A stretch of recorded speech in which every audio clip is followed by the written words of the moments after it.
A very good morning to all of you. I am Dr. Ranjita and you all are welcome to Zumexa classes. आज के इस lecture में हम लोग पढ़ने जा रहे हैं हिस्ट्री एनसीईआरटी। तो हम आज पढ़ने जा रहे हैं क्लास 8 हिस्ट्री एनसीईआरटी के चैप्टर नंबर 4 के बारे में। तो इस चैप्टर में हम लोग पढ़ रहे हैं tribal dikus and the vision of a golden age. तो ये इस चैप्टर का टाइटल है। So let's start. अगर आपका कोई स्पेसिफिक सवाल है, आपका कोई सजेशन है, आप कोई स्पेसिफिक टॉपिक चाहते हैं कि मैं उस टॉपिक को पहले ले लूँ, तो आप मुझे इस ईमेल एड्रेस पर मेल कर सकते हो। ये मेरा इंस्टाग्राम हैंडल है, ये मेरे टेलीग्राम चैनल का लिंक आपको दिया गया है। इस टेलीग्राम चैनल पर आपको मेरे सभी लेक्चर्स के पीडीएफ मिल जाएंगे जिनको आप रिवीजन के लिए डाउनलोड कर सकते हो। अगर आप चाहते हैं मेरे बाकी के लेक्चर सीरीज भी देखना तो उन सब के लिंक आपको यहीं पर मिल जाएंगे। तो जैसा इस चैप्टर का नाम है tribal dikus and the vision of a golden age, तो इस चैप्टर में हम लोग बेसिकली ये बात करने जा रहे हैं कि अब तक के जो चैप्टर्स हैं, चैप्टर 1, 2, 3 में हमने अभी ये देखा कि किस तरीके से ब्रिटिश लोगों के आने की वजह से क्या क्या तरीके के इश्यूज आए और किस तरीके से जो हमारी इकोनॉमी पॉलिटी किस तरीके से चेंज होती है, वो किस तरीके से खुद कंपनी जो है वो दीवान बन जाती है और पूरे एडमिनिस्ट्रेशन पे कंट्रोल कर लेती है। जो भी राजा उनकी बात नहीं मानता वो उनको तरह तरह के हथियार उसके ऊपर चलाती है। For example doctrine of lapse चलाया जाता है, सब्सिडरी अलायंस होता है। अगर कोई सब्सिडरी अलायंस भी नहीं करना चाहता, डॉक्ट्राइन ऑफ लैप्स के अंडर भी नहीं आता, तो उसके ऊपर डायरेक्ट अटैक वाला एक्शन लिया जाता है, जैसा कि हमने पढ़ा था हैदराबाद के केस में, मैसूर के केस में, टीपू सुल्तान के केस में, मराठास के केस में और पंजाब के केस में। तो ये सारी चीज़ें अभी तक हम पढ़ चुके हैं। आपके दिमाग में एक बेसिक फ्रेमवर्क बन चुका होगा कि ब्रिटिशर्स के आने के बाद हमारे देश की इकोनॉमी, पॉलिटी और एडमिनिस्ट्रेशन में किस तरीके के चेंजेस आ रहे थे। तो आज हम एक सेकेंड पर्सपेक्टिव की बात करेंगे कि जो ट्राइबल लोग हैं, जो कि मेन स्ट्रीम से वैसे भी अलग रहते हैं, उनकी ज़िंदगी में किस तरीके के बदलाव आए। अगर इंपॉर्टेंस वाइज मैं बताती हूँ इस चैप्टर को, तो इस चैप्टर को हम बहुत ही फटाफट शॉर्ट में ख़त्म करेंगे, क्योंकि इस चैप्टर में कुछ बेसिक अंडरस्टैंडिंग आपको डेवलप करनी है। हम बिरसा मुंडा के बारे में बात करेंगे, which is an important topic जिसमें से क्वेश्चंस बनते हैं। सबसे पहले स्टार्ट करने से पहले मैं आपको फिर से बता देती हूँ, एंशिएंट हिस्ट्री जो है हमने क्लास 6 में पढ़ा था, क्लास 7 में हमने मेडिवल हिस्ट्री पढ़ा था, और ये हम मॉडर्न हिस्ट्री के बारे में बात कर रहे हैं। एंशिएंट हिस्ट्री जो होती है 2 मिलियन BC से 700 AD तक है, 700 से 1000 AD तक अर्ली मेडिवल पीरियड और 1000 AD से 1857 लेटर मेडिवल पीरियड, और उसके बाद वाली 1857 से लेके इंडिपेंडेंस तक हम बात करते हैं मॉडर्न इंडियन हिस्ट्री की। तो अगर इस चैप्टर की मैं बात करूंगी तो इस चैप्टर का हम ये सब पढ़ने जा रहे हैं कि किस तरीके से ट्राइबल ग्रुप्स जो रहते थे, झूम कल्टीवेटर्स क्या थे, वो किस तरीके से करते थे काम, हंटर गैदरर्स, हर्डर, पास्टरल, इन सब में क्या डिफरेंस था, कौन जो लोग हैं उन्होंने सेटल कल्टीवेशन शुरू कर दिया था, कॉलोनियल रूल ने ट्राइबल की लाइफ को किस तरीके से अफेक्ट किया, ट्राइबल चीफ्स के ऊपर क्या इफेक्ट हुआ, शिफ्टिंग कल्टीवेशन का क्या इम्पैक्ट आया, फॉरेस्ट लॉज जो है उसने किस तरीके से इम्पैक्ट किया, and the problem with trade. तो ये सारी बातें हम पढ़ेंगे। बिरसा मुंडा के बारे में हम बात करेंगे। तो ये सारी चीज़ें जो है इंपॉर्टेंट रहेंगी। अगर मैं बात करती हूँ कि ब्रिटिश रूल के आने की वजह से क्या हुआ था, काफ़ी सारे चेंजेस आए थे। चैप्टर नंबर 1, 2, 3 में हमने बात किया है। उन्होंने क्या किया कि हमारी इकोनॉमी को क्रिपल करना शुरू कर दिया। उन्होंने क्या शुरू किया, पहले वो सोना चांदी जो है अपने ब्रिटेन से मंगाते थे यहाँ पर पेमेंट्स करने के लिए, बट जब उनके पास जब कंपनी दीवान बन जाती है, कब हुआ ये, 1765 में हुआ, जब कंपनी ने खुद जो दीवान जो है वो कंपनी बन गई। अब कंपनी जो एडमिनिस्ट्रेशन संभाल रही है वो वहीं से पैसा कमा रही है। किससे कमा रही थी? जमींदार से कमा रही थी, किसानों से कमा रही थी। तो जमींदार और किसानों से जो पैसा कमाया जा रहा था वो ट्रेड करने में उसको यूज़ कर रही थी। फॉर एग्जांपल किसी आर्टिसन से कोई सामान खरीदा जा रहा है, उसकी पेमेंट उस पैसे से की जा रही है। तो ब्रिटेन से पैसा मंगवाना बंद हो चुका है। इंडिया का ही पैसा है, वही इंडिया के में ट्रेड में उनको यूज़ हो रहा है। वो ट्रेड अल्टीमेटली किसको बेनिफिट कर रहा है? ब्रिटेन को बेनिफिट कर रहा है। तो हमारी इकोनॉमी धीरे धीरे क्रिपल होती जा रही थी। तो ये सारी चीज़ें आपने पढ़ा। अब हम बात करते हैं ट्राइबल जो लाइफ है, बिरसा मुंडा जो है कैसे लीडर बन के आता है, क्या उनकी प्रॉब्लम होती है, ये हम इस बारे में बात कर लेते हैं। So how did the tribal group live. अगर हम बात करते हैं कि ट्राइबल कम्युनिटी की अगर हम बात करते हैं, तो ट्राइबल वो लोग हैं group in the sub continent were involve in different activities. तो वो क्या होते हैं, वो मेन स्ट्रीम में नहीं रहते हैं, वो अपनी अलग तरीके से, उनका कल्चर अलग होता है, उनका एग्रीकल्चर प्रैक्टिसेस अलग होती हैं, लाइफस्टाइल उनका थोड़ा सा अलग होता है बाकी मेन स्ट्रीम एरिया से। तो वो क्या करते थे, वो झूम कल्टीवेशन करते थे। झूम कल्टीवेशन क्या होता है, नेक्स्ट स्लाइड में हम बात करेंगे। हंटर गैदरर से वो basically some herd animals and some took settled cultivation. कुछ लोग जो थे इन्फ्लुएंस में आकर मेन स्ट्रीम के साथ जो है जुड़ जाते हैं और वो सेटल कल्टीवेशन भी शुरू कर देते हैं।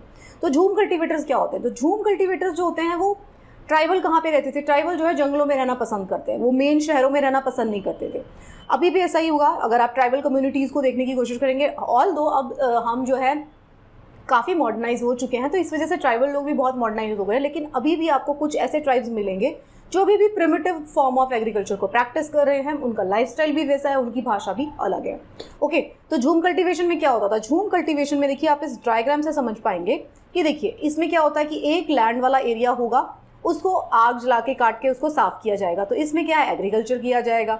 उसके बाद 1 से 3 साल तक उसकी फर्टिलिटी बरकरार रहेगी, क्योंकि ये लोग फर्टिलाइजर्स का यूज़ नहीं करते थे, तो बार बार इसी जगह पे अगर फसल लगाई जाएगी तो फसल की प्रोडक्टिविटी कम हो जाएगी। जब उनको लगेगा कि भाई अब कम हो गई है, अच्छे से फसल नहीं आ रही है, तो नेक्स्ट जो पोर्शन है उसको जला के क्लीन किया जाएगा एंड सो ऑन। इस तरीके से वो है कल्टीवेशन करना पसंद करते थे। तो दिस इज कॉल्ड झूम कल्टीवेशन। अभी भी ये जो है झूम कल्टीवेशन यूज़ किया जाता है कुछ पार्ट्स ऑफ इंडिया में जहाँ पे ट्राइबल डोमिनेटेड पॉपुलेशन रहती है।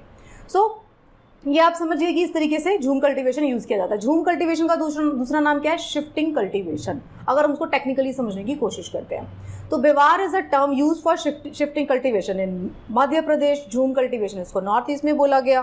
तो इस तरीके से अलग अलग जगह पे अलग अलग नाम होते हैं झूम कल्टीवेशन के। तो वो जो है हम सब्सिक्वेंट क्लासेस में वो फैक्ट है वो हम पढ़ लेंगे। अब हंटर गैदरर्स क्या करते हैं, हंटर गैदरर्स क्या करते थे, वो hunter gatherers in many region of the tribal group lined by the hunting and gathering. जो कोंड ट्राइब है उड़ीसा का, ये एक तरीके की ऐसी कम्युनिटी है जो हंटिंग गैदरिंग अभी भी कर रही थी। मतलब ये उस टाइम की बात हो रही है जब ब्रिटिशर्स थे। They were hunting collectively and share the meat among themselves. Fruit जो है ये जो भी उनको प्लांट प्रोड्यूस मिलते हैं उसी को वो खाना पसंद करते हैं। तो हंटिंग गैदरिंग जैसे कि हमने प्री हिस्ट्री में पढ़ा था, स्टोन एज की हम बात कर रहे थे, उस टाइम पे हंटिंग गैदरिंग किया करते थे। अभी जो है ट्राइबल कम्युनिटी के लोग जो है अभी भी कुछ कम्युनिटीज़ हंटिंग गैदरिंग में इन्वॉल्व है। उसमें से एक कम्युनिटी का नाम है कोंड जो है उड़ीसा के अंदर। तो ये आप समझ गए, ये हंटिंग गैदरिंग में इन्वॉल्व थे। आप ये देख सकते हैं ये वाला चार्ट जो है दिस इज इंपॉर्टेंट। ये फैक्चुअली अगर आप देखेंगे तो ये आप इंपॉर्टेंट है, जब आप PDF डाउनलोड करेंगे तो इसको ज़रूर पढ़ लेना। आप देख सकते हैं कहाँ पे हैं गद्दीज, गुज्जर्स, वन, ये सब कहाँ है, ये जम्मू एंड कश्मीर में दिख रहे हैं। भूटिया ट्राइब जो है आपको कहाँ दिख रही है, ये आपको उत्तराखंड में दिख रही है। और ये जो गुज्जर्स जो हैं वो आपको हिमाचल में भी देखने को मिलेंगे, राइट। सबरिया, भील, ये सब आपको मिलेंगे राजस्थान में। तो ये इस तरीके से आप देख सकते हैं। ये देखिए कहाँ पे है, संथाल ट्राइब देखिए कहाँ पर है, मुंडा ट्राइब देखिए कहाँ पर है, आपको छत्तीसगढ़ में और झारखंड के एरिया में मिलेगी आपको। तो ये वाले चार्ट से आप लर्न कर सकते हैं कि कौन कौन सी ट्राइब जो है कहाँ पे रहती है। तो इसको आप निकाल के ज़रूर पढ़ लीजिएगा। ये देखिए डोंगरिया कांड ट्राइब जो है उस उड़ीसा की, उसमें देखिए ये लोग अपने सर के ऊपर पत्ते लेके जा रहे हैं, ये सब दिखाया गया है। तो बेसिकली क्या है कि जो ट्राइबल लोग हैं वो किस किस तरीके की कल्टीवेशन में इन्वॉल्व हैं, किस किस तरीके के प्रोफेशन में इन्वॉल्व है, झूम कल्टीवेशन में इन्वॉल्व है, हंटिंग गैदरिंग में इन्वॉल्व है। तो क्या कर रहे हैं, अब ब्रिटिशर्स के आने से क्या हुआ, उनकी लाइफ कैसे इफेक्ट हुई। तो ब्रिटिशर्स के आने से हुआ ये कि जो जंगल थे उन्होंने सबको सर्वे किया पहले, तो उनको नज़र आया कि भाई ऐसा ट्राइबल लोग हैं जो हमारे कंट्रोल में नहीं है, वो जंगल के चीज़ों को यूज़ करते हैं।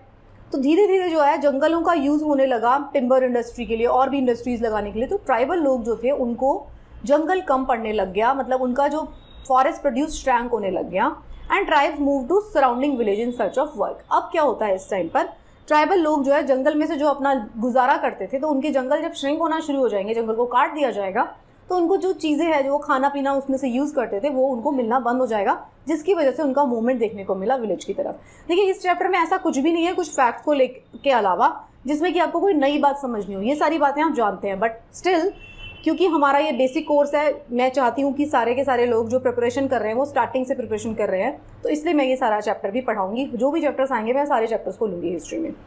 तो ट्राइबल ग्रुप क्या है, बैगास हैं। वो बैगास का जो एक ट्राइबल ग्रुप था, कम्युनिटी का नाम है, उन्होंने जो है लेबर की तरह काम करने से मना कर दिया। ये सारे फैक्ट्स हम क्यों देख रहे हैं, क्यों पढ़ रही हूँ मैं, क्यों एक्सप्लेन कर रही हूँ, क्योंकि ये सारे के सारे फैक्ट्स जो है NCERT का पार्ट है। तो जब क्वेश्चंस पूछे जाएंगे तो आपसे पूछ लिया जाएगा बैगा ट्राइब कहाँ पर है, कोंड ट्राइब कहाँ पर है, जो जो ट्राइब्स के हमने नाम लिए यहाँ पर। तो मनी लैंडर्स, अब जो ट्राइबल्स थे अब वो गाँव में आ गए। अब ट्राइबल्स जो है उनके पास पैसा नहीं है, तो मनी लैंडर से उन्होंने पैसा लेना शुरू कर दिया, तो वो भी मनी लैंडर की इविल वाले चक्कर में फंस जाते हैं। हर्डर एंड पास्टरल्स क्या करते हैं, वो अपना एक बड़ा सा झुंड बना के पास्टर्स की खोज में इधर से इधर चलते रहते हैं। अभी भी आपको देखने को मिलते हैं। जो लोग नॉर्थ इंडिया में रहते हैं उनको देखने को मिलते होंगे, राजस्थान से जो बहुत ट्राइबल्स होते हैं वो अपनी गाय लेकर आते हैं। कभी कभी आप अगर उस जगहों पे जाएंगे, कश्मीर की तरफ जाएंगे, तो आपको देखेंगे भेड़े चराते हुए लोग मिलेंगे। तो वो सब ट्राइबल लोग हैं जो कि हर्डल्स एंड पास्टरलिस्ट है। तो many lived bye herding and rearing. तो ये अलग अलग जगह पे, जैसे कि वन गुजर्स ऑफ पंजाब है, लबादीज ऑफ आंध्र प्रदेश हैं, ये सब क्या कर रहे हैं, हर्डर्स हैं, हर्डर्स एंड पास्टरल्स हैं। गद्दीज ऑफ कुल्लू, बकरवाल्स ऑफ कश्मीर। तो ये सारी की सारी, क्योंकि यहाँ पे ट्राइब्स के नाम मेंशन किए गए हैं, तो ये आपको सारे ट्राइब के नाम पता होने चाहिए। इस चैप्टर से आपको सबसे ज़्यादा टेक अवे सिर्फ यही है कि आपको ट्राइब्स कौन सी कहाँ रहती है, उनकी लाइफ कैसे अफेक्ट हुई, रेबेलियन कैसा हुआ ये आपको देखने को मिलता है। कुछ लोग जो है उन्होंने सेटल्ड कल्टीवेशन अडॉप्ट कर लिया था क्योंकि वो इन्फ्लुएंस में आ गए थे बाकी लोगों के। मैनी ट्राइबल ग्रुप्स ने वो कर लिया था, they begin to use plough and gradually gain rights over the land. Mundas of छोटा Nagpur plateau, the land belong to clan as a whole. अब मुंडास जो हैं छोटा नागपुर वाले, उन लोगों की ट्राइब ने क्या किया, उन्होंने सेटल कल्टीवेशन स्टार्ट कर दिया था और उन्होंने लैंड को ओन करना शुरू कर दिया था। So all the members of clan were regarded as the descendants, so all of them had a right on the land. देखो ट्राइबल लोगों का क्या होता है ना, उनके कल्चर इस तरीके की कि वो अपने आप को जंगल का निवासी मानते हैं, तो उनके जितने भी डिसेंडेंट होंगे, जो भी उनकी फैमिली लीनेज होगी, वो सब बोलेंगे कि हमारी ज़मीन है। तो ऐसा ही मुंडा जो ट्राइब है उसके केस में भी हुआ, उन्होंने सेटल कल्टीवेशन शुरू कर दिया और उन्होंने उसको अपनी लैंड मानना शुरू कर दिया। वो काफ़ी ज़्यादा, उसमें से कुछ लोग जो होते हैं वो पावरफुल भी बन जाएंगे। अब होता क्या है, भील ये सब काम करते हुए दिखाया जा रहा है। तो ब्रिटिश ऑफिसर्स जो होते हैं ना, उनको लगता है कि भाई हमें ट्राइबल लोगों को भी कंट्रोल करना पड़ेगा। मेन स्ट्रीम को तो कंट्रोल कर ही रहे थे, तो उनको ट्राइबल को भी कंट्रोल करना था। तो उन्होंने ट्राइबल ग्रुप्स जो है ऑफिशियल्स, गोंड्स और Santhals are more civilised than hunter gatherers. तो उन्होंने देखा कुछ जो ट्राइब्स है, गोंड्स और संथाल्स हैं, वो ज़्यादा पॉपुलर, ज़्यादा प्रॉस्पेरस हो गई हैं, ज़्यादा सिविलाइज्ड हो गई हैं, कुछ लोग नहीं हैं। ओके, तो ये उन्होंने देखा।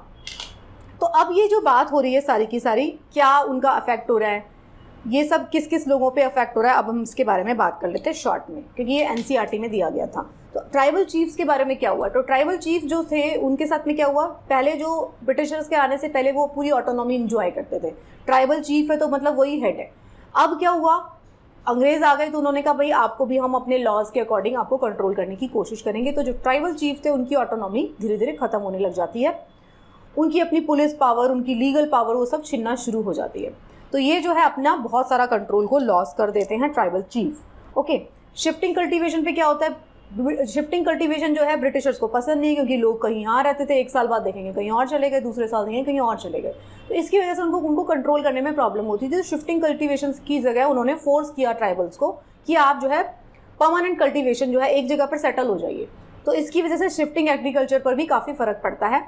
रेगुलर रेवेन्यू जो है उनको कब आएगा, जब आप एक जगह पे फिक्स जगह पे रहेंगे तब उनको रेगुलर रेवेन्यू आएगा। मतलब किसको, ब्रिटिशर्स को। तो वो फोर्स करते थे उनको कि भाई आप शिफ्टिंग कल्टीवेशन मत प्रैक्टिस करो। कुछ जगह पे जैसे कि झूम कल्टीवेटर्स ऑफ नॉर्थ ईस्ट, मैंने आपको बोला ना नॉर्थ ईस्ट में कहा जाता है झूम कल्टीवेशन, उनको जो है उन्होंने अपना ये राइट जो है अलाउ करवाया। उन्होंने कहा कि नहीं हम तो झूम कल्टीवेशन ही करेंगे, क्योंकि उन्होंने बहुत ज़्यादा प्रोटेस्ट किया, तो उनको ये राइट अलाउ किया गया। Forest laws and their impact, अभी तक जो है ट्राइबल लोग जो थे वो जंगल को अपनी प्रॉपर्टी मानते थे, मतलब वो जंगल में ही रहते हैं, वही उनका घर है। अब क्या हुआ, अंग्रेज़ों के आने की वजह से फॉरेस्ट लॉ बनाए गए कि आप यहाँ से ये पेड़ नहीं काट सकते, आप ये नहीं कर सकते। तो उसकी वजह से भी जो ट्राइबल लोग थे उनको काफ़ी ज़्यादा इम्पैक्ट होता है। तो क्या होता है later on, tribals were not allowed to stay in the forest, then there was a shortage of labour. अब देखिए, अब ट्राइबल जो थे उनके ऊपर आप लेबर लॉज बहुत सारे लगा दोगे, उनको बोलोगे यहाँ नहीं रह सकते हो, तो आपको लेबर कहाँ से मिलेगी। तो लेटर ऑन ये रियलाइज़ किया गया जब ट्राइबल्स को निकाला गया जंगलों से, तो उसके बाद जब उनके पेड़ों को काटना है, कुछ और काम करना है, इंडस्ट्रीज़ लगानी है, तो उनको लेबर भी मिलना बंद हो गए थे। तो ये जो है इम्पैक्ट देखा गया। तो उसके बाद क्या हुआ, तो tribals were allowed to practise jhum cultivation in small patch of land and allowed them to cultivate on the condition that those who lived in forest has to provide labour. तो जो लोग अब लेबर प्रोवाइड करेंगे उनके साथ एक contract sign किया गया कि आप लेबर प्रोवाइड करोगे तो आप रह सकते हो। तो जैसे नॉर्थ ईस्ट में अलाउ किया गया झूम कल्टीवेटर्स को, तो कुछ जो ट्राइबल्स जिन्होंने रेबल किया और जब उनको देखा कि इनकी हमें ज़रूरत है तो उनको अलाउ किया गया। तो फॉरेस्ट डिपार्टमेंट है उसने एस्टैब्लिश किया forest villages to ensure a supply of cheap labour.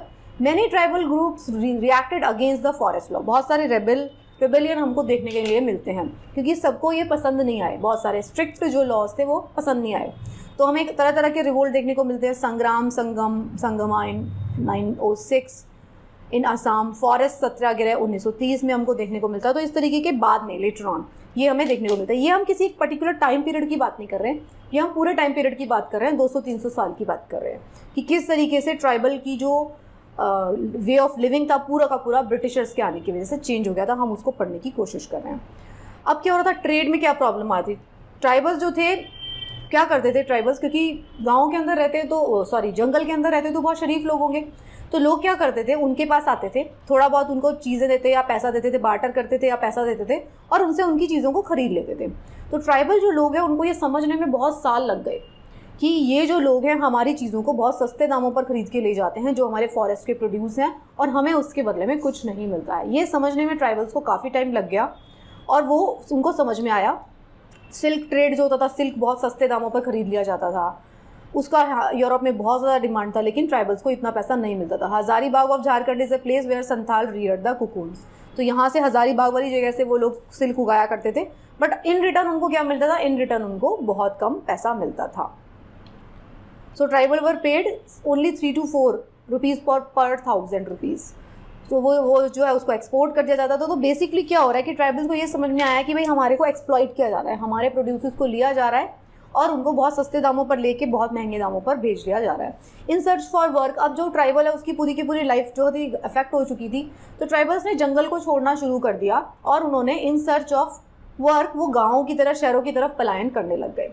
सो आपको इसमें देखने को मिलेगा कोल माइंस में जो है ट्राइबल्स काम करते हुए मिलेंगे। 1948 में वो मूव कर रहे हैं। So these tribals were recruited in tea plantation, जो आप आसाम में जाएंगे वहाँ पे ट्राइबल्स को लगाया गया था सबसे पहले कोल माइंस में झारखंड की। सो उनको बहुत कम पैसा पे किया जाता था, उनको पता भी नहीं चलता था कि भैया जो लेबर है वो उसका पैसा कितना मिलना चाहिए, तो उनको नहीं पता चलता था, उनको चीप लेबर की तरह उनको यूज़ कर लिया जाता था। शरीफ थे वो इसलिए उस टाइम पर। फिर हम बात करते हैं बिरसा मुंडा। अब हम बिरसा मुंडा कम्युनिटी की बात कर रहे हैं, सेटल हो चुके हैं, पावरफुल है वो।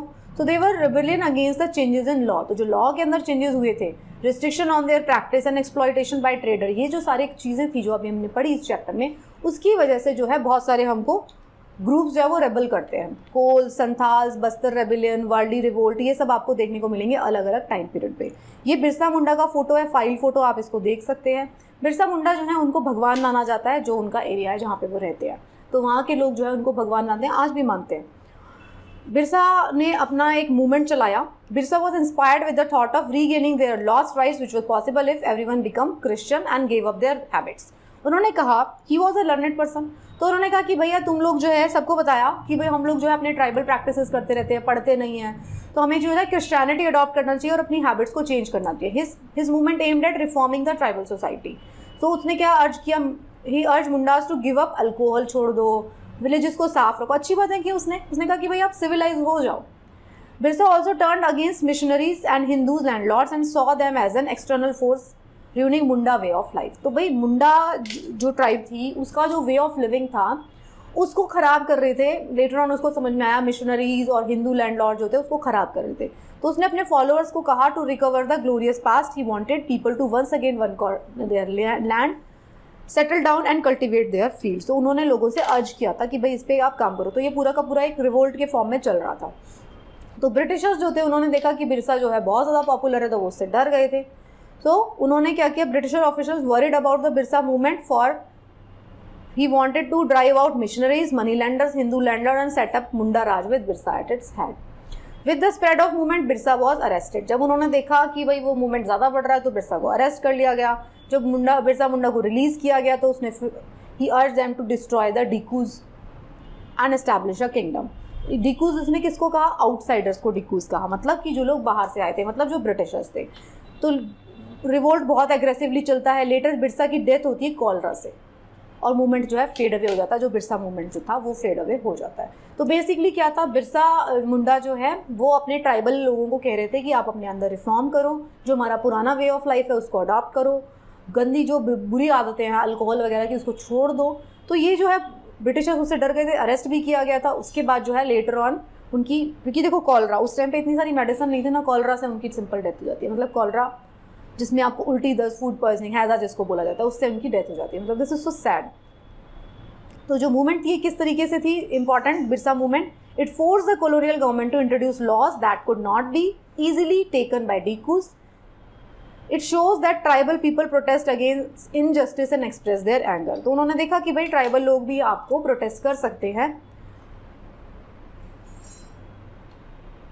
ये जो सारी चीज़ें हैं इस चैप्टर में आपने पढ़ी। तो ये जो चैप्टर था, ये चैप्टर सिर्फ इसलिए इंपॉर्टेंट था, इसमें हमने देखा कि ट्राइबल लोग जो है ब्रिटिशर्स के आने की वजह से किस तरीके से अफेक्ट हुए, क्या क्या उनकी ज़िंदगी में चेंजेस आते हैं, किस तरीके का वो लाइफस्टाइल प्रैक्टिस किया करते थे, किस तरीके के लॉज चेंज हुए, फॉरेस्ट लॉज चेंज हुए और उनसे किस तरीके की दिक्कतें बढ़ी। So thank you so much, that's it for this chapter. जो चैप्टर्स आ रहे हैं, हालांकि कुछ चैप्टर्स में थोड़ी कम चीज़ें हैं, फैक्चुअली वो इतने इंपॉर्टेंट नहीं है, लेकिन chapter number 1, 2, 3 very very important. 4 को आप जो है थोड़ा सा फास्ट मोड में भी पढ़ सकते हैं, उसमें से जो भी टेक अवे है सिर्फ आप उसको समझ सकते हैं। So thank you so much, इसी तरीके से पढ़ते रहिए and best of luck for your preparation.